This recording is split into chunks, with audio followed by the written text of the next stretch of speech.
Alors, notre leçon d'aujourd'hui, c'est une leçon qu'on appelle les figures de style, mais ce qu'on va voir seulement, on va voir deux procédés de style. On va voir deux procédés de style. Ça veut dire un procédé d'écriture pour imager notre texte. Alors, on va partir des exemples suivants. Alors, le premier exemple, tes paupières brillent telles des étoiles. Deuxième exemple, son sourire ressemble à celui d'un clown. Le troisième, tu as le même objectif que ta mère. Le quatrième, cette femme est belle comme une rose. Donc, on va partir de cette dernière phrase. Cette femme est belle comme une rose. Alors, la comparaison, ici, c'est un procédé de style, c'est une figure de style qui se base sur la ressemblance, sur l'analogie. Ça veut dire, alors on va comparer, donc comparaison vient du verbe comparer, deux réalités ici. On va comparer deux éléments. Pour quelle raison on va les comparer? Pour ressortir un point commun entre les deux éléments, entre les deux réalités. Alors, pour maîtriser la comparaison, il faut comprendre qu'il y a trois choses à faire relever. Alors, la première, c'est ce qu'on appelle le comparé. Alors, le comparé, dans notre phrase, c'est la femme. Et qu'est-ce que ça veut dire le comparé? C'est ce dont je parle. Ça veut dire, dans notre phrase, on parle de la femme. Deuxième élément qu'il faut souligner, c'est le comparant. Alors, le comparant dans notre phrase, c'est la rose. Ça veut dire, c'est la chose à quoi je le compare.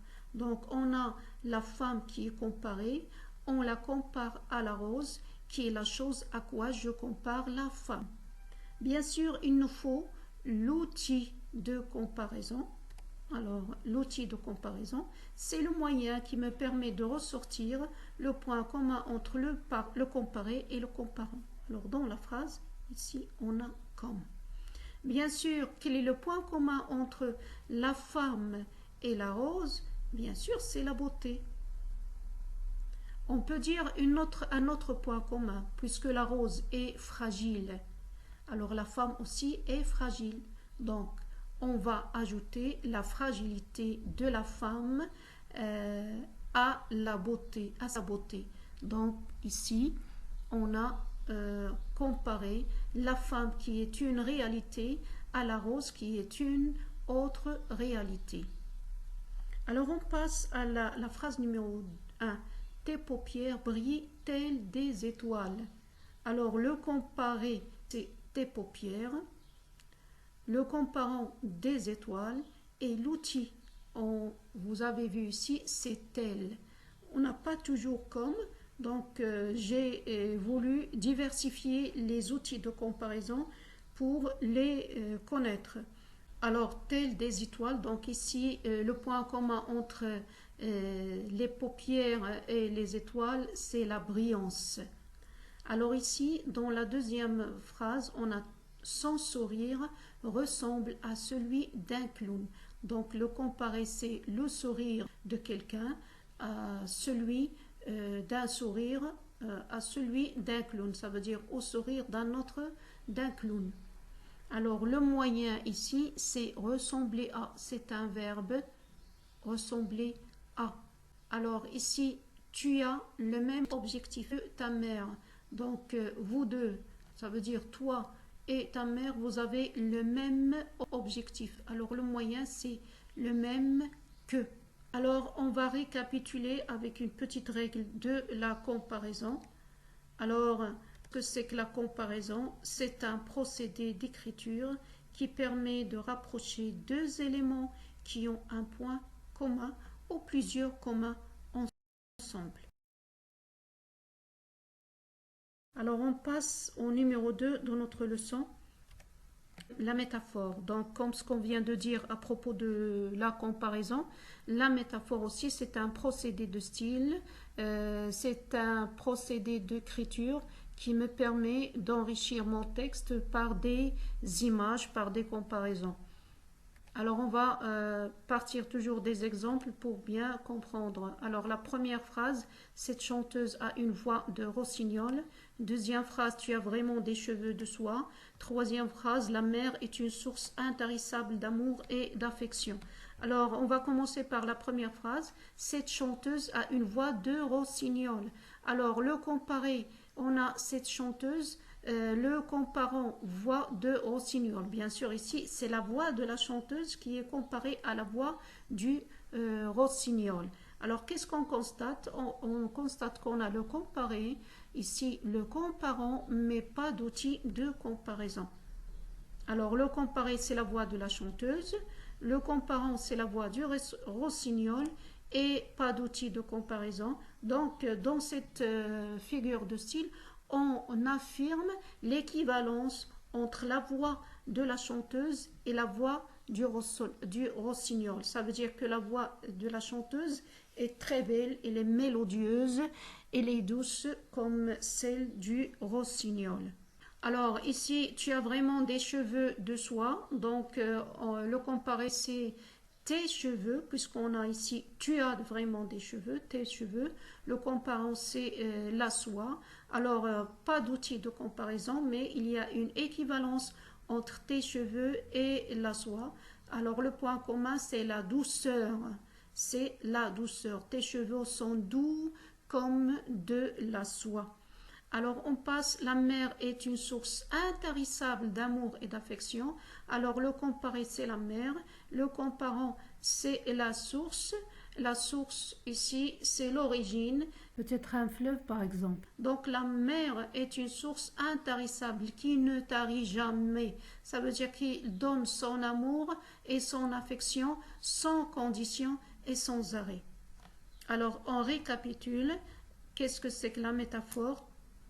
Très simplement, c'est la comparaison sans outil de comparaison. Alors, on passe à un exercice d'application. Alors, coche la bonne case. Alors, mon frère nage comme un poisson. L'avion tourne tel un vautour au-dessus de la forêt. Ta voix est un petit rayon de soleil quotidien. Je suis plus futé que mon camarade de classe. Cet employé a moins d'expérience que son collègue. Mes enfants, vous êtes la lumière de mes yeux.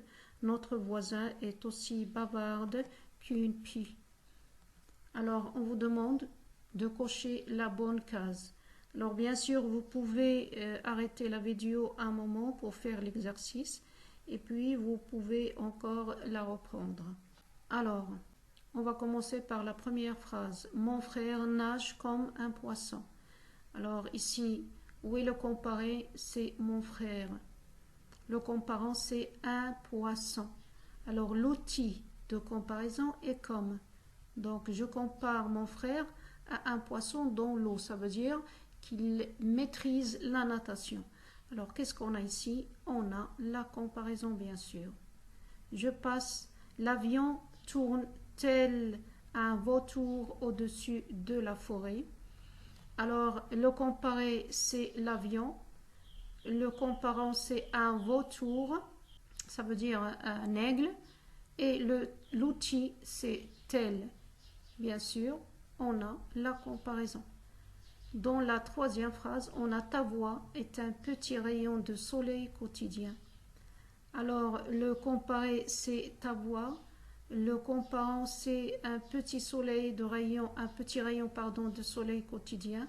Donc, on n'a pas d'outil de comparaison, donc c'est une métaphore. Je suis plus futé que mon camarade de classe, ça veut dire plus rusé, plus débrouillard. Alors, le comparé, c'est le jeu.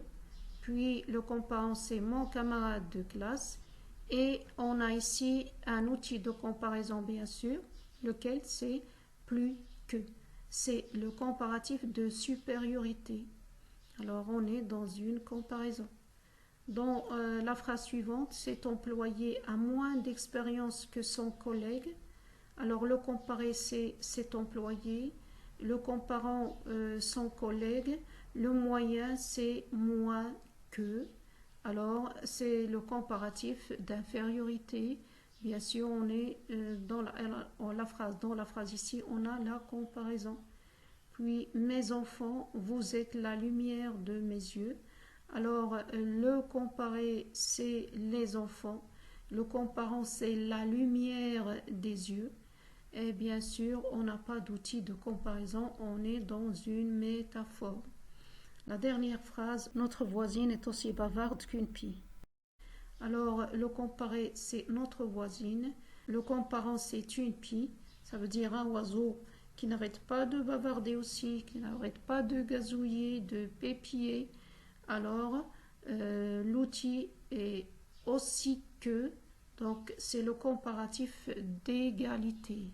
Je souhaite que vous ayez compris cette leçon. Bien sûr, il y a ce qu'on appelle la métaphore filée qui s'étale tout au long d'un paragraphe ou bien tout au long d'une strophe. Mais ça, vous allez le voir, Inch'Allah, après.